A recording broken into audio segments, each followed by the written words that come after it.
You might think it's a little bit odd for a high school environmental club to be making a video denouncing renewable energy.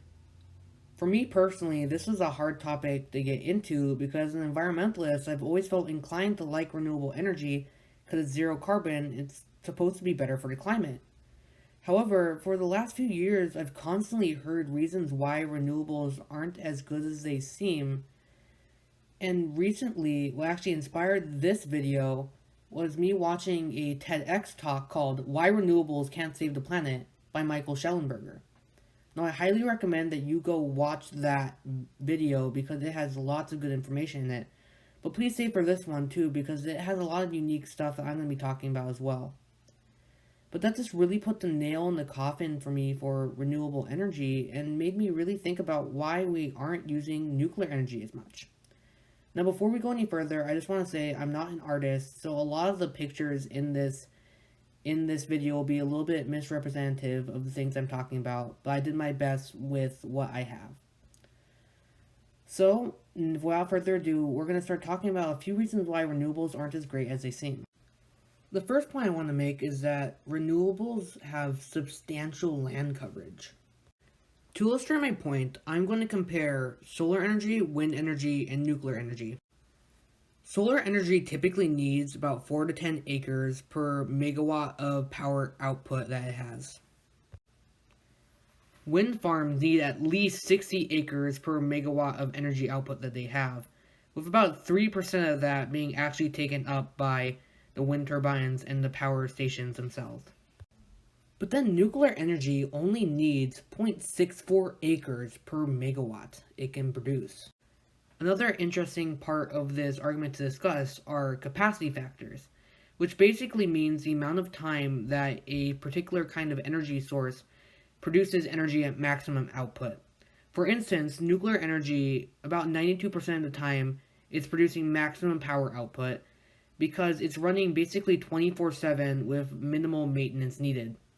Natural gas and coal, however, need much more maintenance, so they're only producing maximum power output about 50% of the time. And then with renewables, they're very unreliable. Sun only shines part of the time, wind only blows part of the time. So they're only able to produce maximum energy output for a small portion of the day. Combining capacity factors with the land use of each energy source. Solar farms need 70 times more space, and wind farms 360 times more land to produce the same amount of energy as one nuclear plant.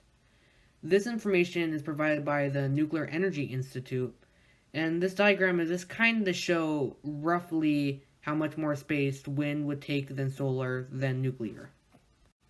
To check those figures, I use the capacity factor and megawatt to acre ratios I mentioned earlier, especially since the Nuclear Energy Institute might be slightly biased towards nuclear energy. For solar panels, giving them the most generous numbers that I could find, it would still take about 21 times more land for a solar farm to produce the same amount of energy as a single nuclear plant. Using average numbers, they would take 37 times more land for a solar farm to produce the same amount of energy as a nuclear plant. And using the least generous numbers, it would take 53 times more land for a solar farm to produce the same amount of energy as a nuclear plant.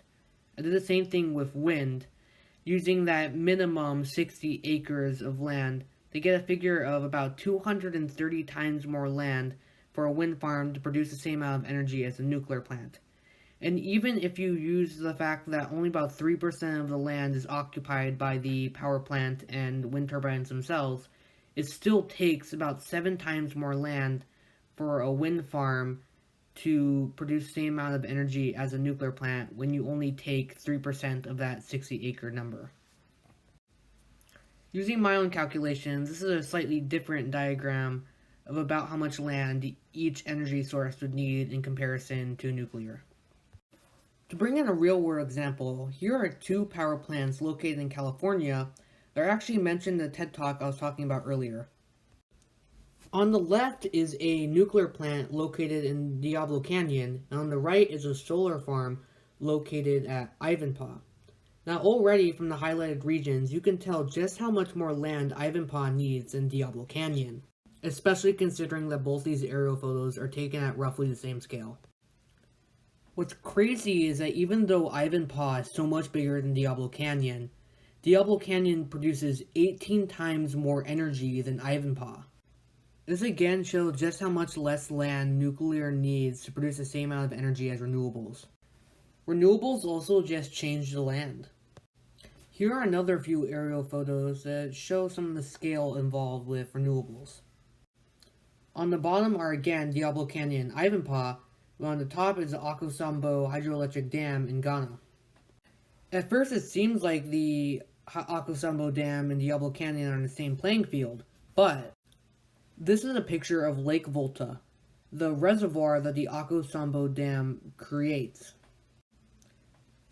And for scale, the Akosombo dam is highlighted on the right. When the dam was finished, it flooded 3,000 square miles worth of land, forcing thousands of people and animals to be relocated, as well as hundreds of buildings to be destroyed. It just again shows how much renewables can impact the land they're built around. Going back to Ivanpah, when it was created, about 5.5 square miles of land had to be cleared of wildlife. That meant not only clearing cacti, but plucking desert tortoises out of their dens and then moving them to captivity where many of them died. This last example, while scientific, is from my own life. Every year, my family drives down to New Mexico to visit my grandparents, but on the way, we pass by countless wind farms that look pretty much like this as far as the eye can see. They completely dominate the landscape they're built upon. What's almost worse than ruining what used to be a beautiful landscape is the fact that at night, these wind turbines blink in eerie red glow. All night long. Literally all you can see for miles are red lights blinking on and off all throughout the night sky. And I can't help but think if I was an animal, I would be pretty freaked out, not knowing what they are or why they are there. The third point I wanted to bring up is that renewables often harm animals. For instance, at Ivanpah, the solar farm I was talking about earlier, about 6,000 birds a year are killed. This is because Ivanpah works by using mirrors to concentrate sunlight onto a central tower that takes that sunlight and heat and produces energy. However, when a bird flies through those concentrated rays of sunlight, they catch on fire within seconds and plummet to their deaths. Similarly, Altamont Pass Wind Farm kills 800 to 1,300 birds of prey every year. Now you may have heard that wind farms aren't that big of a deal for killing birds, because while they do kill hundreds of thousands of birds every year, things like house cats kill billions of birds every year. However, house cats don't kill birds of prey like eagles, falcons, and vultures, while wind turbines do. Particularly, Altamont Pass Wind Farm is built on a migratory route for countless birds of prey. So this wind farm is literally mass killing birds of prey that are much fewer in numbers than smaller birds, but also reproduce more slowly. So these wind farms are actually threatening these bird species into going extinct. Here's a fun little animation that I made to kind of recap what I just talked about. So first, this solar panel representing Ivanpah reflects sunlight onto this bird. The bird starts smoking and then catches on fire, which is actually very similar to what happens at Ivanpah. The bird flies for a little while, until it starts tumbling to its death, because it's on fire. Until it reaches the wind turbine, where it then gets cut in half and falls to the ground. So again, this is supposed to be just a fun little animation that isn't entirely scientifically accurate. While it does kind of show what happens at the Ivanpah solar farm, most of the time what happens with windmills is that the birds usually just hit the windmills and then die from that collision, or the pressure differences that the wind turbines create can sometimes also damage the insides of the birds. Though, in addition to killing birds, wind turbines kill a minimum of 1 million bats every single year. This is especially disastrous for a species like the hoary bat, that is actually on the verge of extinction, due to the fact that wind turbines are decimating their numbers. Now again, this isn't actually how bats die to wind turbines. Most of the time it's just due to the pressure changes that wind turbines produce when they spin. Another reason why renewables just aren't that great is that they need a lot of materials. For instance, this graph shows the amount of materials that a specific source needs to produce a certain amount of energy.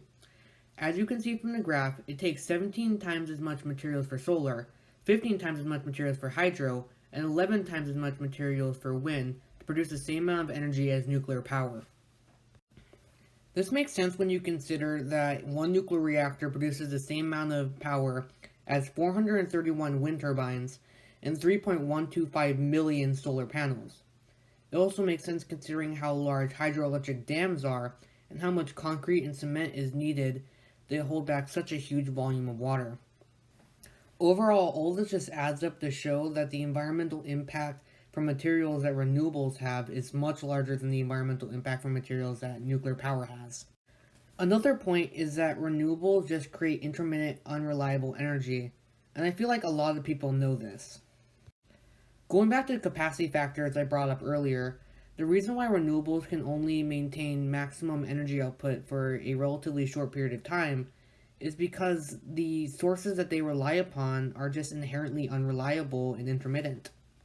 The natural question that stems from this problem is, why don't we just store the energy that renewables create when they do run for when they don't, in something like a battery?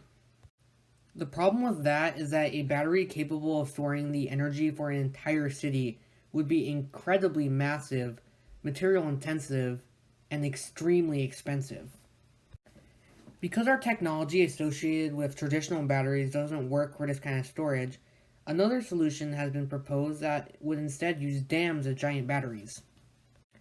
The concept basically is that when renewables do run, like the solar panel on top of this dam, it would provide energy to a pump that takes water from a lower area and pumps it to a higher area, storing energy as potential energy inside that water.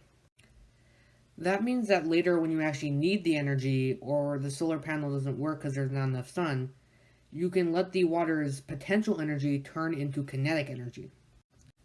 We could then harness that electricity by using a turbine that, when spun, creates electricity that we can use when we need it. The same concept works with wind energy. However, the reason it isn't more widely used is because you need a very specific geological structure in order to create a dam like this. It's also just expensive and material intensive to make a dam like this, or even to turn existing dams into a battering system similar to this. There are other promising ways of storing energy, such as this system in which a renewable energy plant creates energy that is stored as heat inside an insulated container that, when needed, can generate electricity. However, the problem with systems like these is that it's relatively new and unproven, so we're not sure that if we scale it up to the scale of an entire city, if it would work. So to recap, renewables sometimes create enough electricity to meet demand, but they sometimes don't. However, renewables sometimes produce so much electricity because there's so much wind or so much sun that it becomes a liability that you might accidentally overload the power grid. In this case, you're left with relatively few options, one of which is to turn off the renewable plants. The other option is to try to divert that electricity to other areas that might need it. For example, at times, California has produced so much energy from its renewable plants that it has had to ask states like Arizona to take their electricity. It's such a big problem that they're actually willing to pay those states to take their electricity so that they don't overload their grids. Another consequence of renewables not being able to produce energy on a cloudy day or with no wind is that natural gas is often used to supply energy when those renewables aren't working. This means that, contrary to popular belief, renewables often aren't totally carbon-free, and they're not entirely unlimited either. This is because natural gas is a fossil fuel that, when burned, releases carbon dioxide, though less than oil or coal. Also, because it is a fossil fuel, we have a very limited amount of it on Earth. So when we run out of natural gas, we're going to have to figure something else out to power ourselves when renewables aren't producing energy. Using natural gas to supplement renewables can sometimes lead to accidents like the one depicted in this photo, in which natural gas was leaked from a storage facility that was supposed to be used to supplement a renewable plant. While the leak was taking place, it was the equivalent of putting 500,000 cars on the road, which is insane considering how it was only done to help reduce carbon emissions with renewables. This is also pretty obvious, but renewables are very dependent on location. For instance, there are some places in the United States like California that have lots of sun and can use solar panels effectively. However, there are also places like Seattle, Washington that are constantly cloudy. There are some places like Texas that have lots of wind that can use turbines effectively. But there are also many places in Arizona that have almost no wind. Then there are places in Tennessee that have lots of rivers and water that can effectively use hydroelectric dams for energy. But then there are places like Nevada that have almost no water to use hydroelectric energy. The point I'm trying to make is that not every renewable works everywhere, and there are some places where no renewable energy source can provide enough electricity for that location. This is why nuclear energy is great, because it can be put almost anywhere and it will produce electricity regardless of the environmental conditions, which makes it so much more flexible than renewable energy. Another consequence of renewables is they end up costing a lot of money. For example, renewables are built where the energy is. Solar panels are placed where there's a lot of sun, wind turbines are placed where there's a lot of wind, but that doesn't always line up with where population centers are that actually need that electricity. As a result, transmission lines need to be built to transport that electricity from those plants to the places where they're needed. Those transmission lines end up costing a lot of money, and it's another reason why nuclear energy is great, because it can be placed close to those population centers without the need for transmission lines to be built. Another cost associated with renewables is that they need complex plants. This is because, as I said earlier, they need to be able to switch between renewable energy to energy from natural gas for when those renewables aren't able to create energy. A plant that needs to quickly and flexibly switch between two different energy sources ends up costing a lot of money because it's much more complicated than a plant that only needs energy from one source like a nuclear reactor. One surprising point is that renewables actually create a lot of waste, despite being supposedly carbon-free. Like I was talking about earlier, renewable sources like solar and wind need a lot more materials than nuclear reactor produce the same amount of energy. However, those renewable plants don't last forever, with the average wind turbine and solar panel only lasting about 20 to 25 years. To put this in perspective, a nuclear plant has an average life of 60 to 80 years. All the materials that went into those solar panels and wind turbines has to go somewhere, and it will likely be in the form of waste. Doing the math which I have shown here, one nuclear plant is the equivalent of about 1,000 wind turbines worth of waste, or 7.5 million solar panels worth of waste. So overall, nuclear energy ends up having a smaller environmental impact for reasons such as the smaller land area it takes up and the fewer amount of materials it needs to operate. It is also able to create energy 24/7 in a reliable and predictable way that makes you not have to worry about producing too little or too much energy. Nuclear energy also ends up having a smaller carbon footprint than renewables, since it doesn't have to rely on natural gas, and the only gas released into the atmosphere is water vapor from its cooling towers. One problem facing nuclear reactors is that many people are afraid of them melting down, which by the way does not look like this. But the truth is that over its life, the nuclear industry has had very few accidents, and scientists are constantly working to make nuclear energy as safe as possible and to make meltdowns as unlikely as possible. Another worry about nuclear energy is about the radioactive waste that it produces. Though it's important to consider that any radioactive waste that a nuclear reactor produces is solid, and there's often not very much of it. This makes it very easy to contain, and the high regulation surrounding the nuclear industry practically guarantees that the nuclear waste will be stored responsibly and safely. While there are still problems that face the nuclear industry that I have not mentioned in this video, most of them can be solved pretty easily through science. For instance, many of the problems that we encounter with nuclear energy are because we use uranium reactors. However, pictured are two possible alternatives that might solve many of those problems. On the left is a representation of a nuclear fusion reaction, and on the right is the element thorium, which could act as an alternative fuel for nuclear fission reactors, both of which are more efficient at creating energy, and they also improve safety of nuclear reactors by drastically decreasing the likelihood of a meltdown. They also have the bonus of not producing any waste that could be used for nuclear weapons. I know I spent the entire video bashing on renewable energy, but I just want you guys to know that they still have lots of benefits and they are much better than fossil fuels for the climate. As for their environmental impact, there's a lot of technology that could potentially decrease it. For instance, wind turbines, as they get larger and higher up, don't need as many of them to produce the same amount of energy, so you can reduce the land taken up by wind turbines by just making them larger. Also, with solar panels, if you just make them more efficient at absorbing sunlight energy, you could use less of them and again cover a smaller area. I just want you guys to know that renewable energy isn't the miracle solution that we're looking for, and I also want you just to consider nuclear energy as a very viable way to power us as we try and reduce our environmental impact and save the climate. Thanks so much for watching, guys. I know it's a long video, but I appreciate you sticking all the way through it. If you want me to, and if you want to let me know, I'll be happy to make another video focusing on the more nuclear aspect of this topic, or even the science of nuclear energy.